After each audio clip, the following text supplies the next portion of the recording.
אוקיי, אז בואו נדבר רגע על ARC 19. יכול להיות שהשם הזה מוכר לחלקנו, אולי מתחום מסעות הבוטיק. אם כן, אז כדאי שתשכחו מכל מה שחשבתם. כי הם נעלמו מהרדאר, ועכשיו הם חוזרים. וזה לא סתם קאמבק, ממש לא. זו מהפכה של ממש, כי משהו קרה שם. משהו עמוק, יסודי, נשבר, ומהשברים האלה משהו חדש לגמרי נולד. והנה הנקודה שבה הסיפור מתחיל באמת. כי השאלה הזאת היא לא איזו שאלה תיאורטית באוויר. זה סיפור אמיתי על איך התאום הכי אישי שיש יכול להפוך למנוע שמנסה, באמת מנסה, לשנות את העולם. איך משבר טוטלי הופך לדלק של תקווה. בואו נצלול פנימה. אז כדי להבין את זה, צריך לדמיין שתי רעידות אדמה שקורות בדיוק באותו זמן. אחת היא אישית לחלוטין, התמוטטות פנימית של אישה אחת. והשנייה, גלובלית, מערכת מזון עולמית שפשוט קורסת תחת הנטל של עצמה. מהמפגש הנפיץ הזה, מהשבר הכפול הזה, נולדה משימה חדשה לגמרי. וזה האבסורד, הפרדוקס המטורף שכולנו חיים בתוכו. תחשבו על זה רגע. בצד אחד של העולם, הרים של אוכל נזרקים לפח כל יום. ובצד השני, צלחות ריקות. אז הבעיה היא לא מחסור במשאבים. הבעיה היא מערכת שבורה מהיסוד. וההבנה הזאת בדיוק, היא זאת שהדליקה את הניצוץ מאחורי ARC 18 החדשה. המטרה היא לא לייצר עוד אוכל, המטרה היא לתקן את המערכת. אבל בשביל להבין איך מגיעים לחזון כל כך ענק, חייבים לחזור להתחלה, לסיפור האישי. כי מאחורי כל תנועה גדולה עומד לב פועם של בן אדם, ובמקרה הזה, הלב הזה נשבר לרסיסים לפני שהוא התחיל לפעום מחדש. זהו המסע של שרה, המייסדת. ציר הזמן הזה הוא בעצם מפה של התרסקות ותקומה. תראו, זה מתחיל בשלב הראשון, ההצלחה. על הנייר הכל נראה מושלם. חברה מצליחה, קריירה, משפחה, הכל. אבל אז, בום. שלב 2, השבר. ההתפרקות מוחלטת של כל מה שהיא האמינה שהם חיים מלאים. ומהנקודה הכי נמוכה הזאת מתחיל שלב 3, המסע החוצה. דרך שהיא מתארת אותה כמלאה בחבטות וחבורות. רק כדי להגיע בסוף לשלב הרביעי, החזרה. ולא סתם חזרה, אלא לידה מחדש, בריאה, ערה, וסוף סוף, כמו שהיא אומרת, חיה את האני האמיתי שלה. רק נסו לדמיין את התחושה הזאת לרגע. לא סתם קושי, מלחמה, ובכל החזיתות בו זמנית. מבפנים, מול הקהילה ומול העולם כולו. מהמקום הזה, מהתחתית הזאת, משהו היה חייב להשתנות. וזה מה שהופך את מה שקרה אחר כך לכל כך עוצמתי.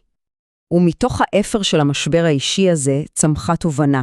לא רק פתרון אישי, אלא פילוסופיה שלמה. תפיסת עולם חדשה לגמרי, שבעצם קוראת תיגר על כל מה שלימדו אותנו על אוכל, על בריאות ועל המקום שלנו על כדור הארץ. והנה לב הרעיון כולו. זה נשמע כל כך פשוט, כמעט ברור מאליו.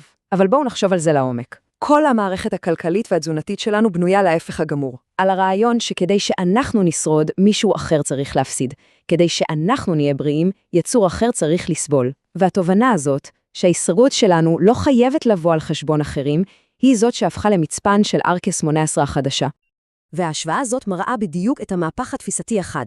מצד אחד, מה שרובנו גדלנו עליו, האמונה שתזונה מהחי היא דבר נורמלי, אפילו הכרחי. ובצד השני, התפיסה החדשה, שדרך האכילה הזאת היא, במילים שלה, רעל, לא רק לגוף, אלא גם לנפש ולכדור הארץ. והתואר האמיתי, לפי הפילוסופיה הזאת, מגיע מהבחירה המודעת לא לפגוע. יפה, אבל תובנה פילוסופית, גם אם היא הכי חזקה בעולם, היא רק ההתחלה. האתגר האמיתי הוא לקחת אותה ולהפוך אותה למציאות. למערכת שעובדת, שאנשים יכולים להצטרף אליה. אז איך לוקחים רעיון כל כך גדול והופכים אותו למנוע גלובלי שיכול באמת לחולל שינוי? ובכן, התשובה מתחילה מהשורשים, מהדברים הקטנים.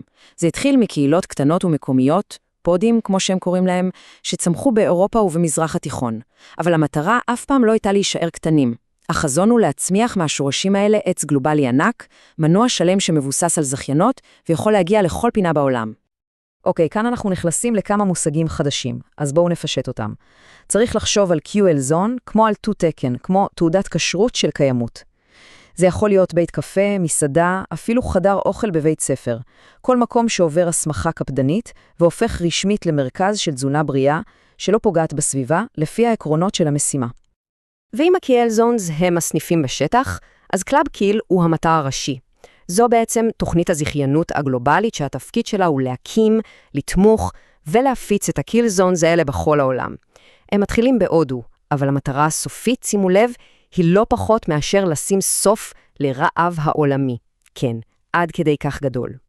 וכל המסע הגדול הזה, כל המערכת הזאת, מתחילה בביס אחד. זה הכלי הראשון והכי מיידי שלהם, חטיף הנס של ברנס. חטיף פשוט, מזין, טעים, מבוסס על מזון מלא מהצומח. זו בעצם נקודת הכניסה, הצעד הראשון והכי קל שאדם וקהילה יכולים לעשות כדי להתחיל את השינוי הזה. וכאן אנחנו רואים איך כל החלקים של הפאזל מתחברים יחד. יש פה היגיון מדהים בשלושת השלבים האלה. זה מתחיל בפתרון מיידי לרעב עם החטיף. משם זה צומח לשלב השני, ריפוי האדמה, על ידי הקמת חוות אורגניות בנות קיימה סביב כל מרכז כזה. והשיא הוא השלב השלישי, בניית קהילה שלמה עם כלכלה מעגלית שמבוססת על שיתוף ושכר חליפין במקום על תחרות. זה מודל שמתחיל באדם הבודד וצומח למערכת קהילתית שלמה.